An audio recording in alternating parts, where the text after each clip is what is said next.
Hello everyone, welcome back to the channel. In today's video, I'm going to show you how to turn on or off sound in Block Blast game. So in order to do it, you first have to launch your Block Blast game, and after that you just have to come into the classic mode.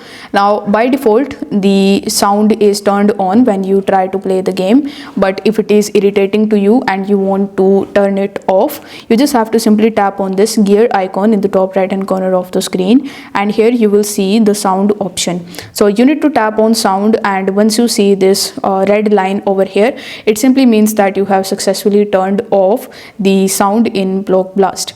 Now if it is turned off in your device already and now you want to turn it on, you again have to come to this option and tap on the sound option again, and once the red line goes from here, it simply means that you have successfully turned on your sound in Block Blast.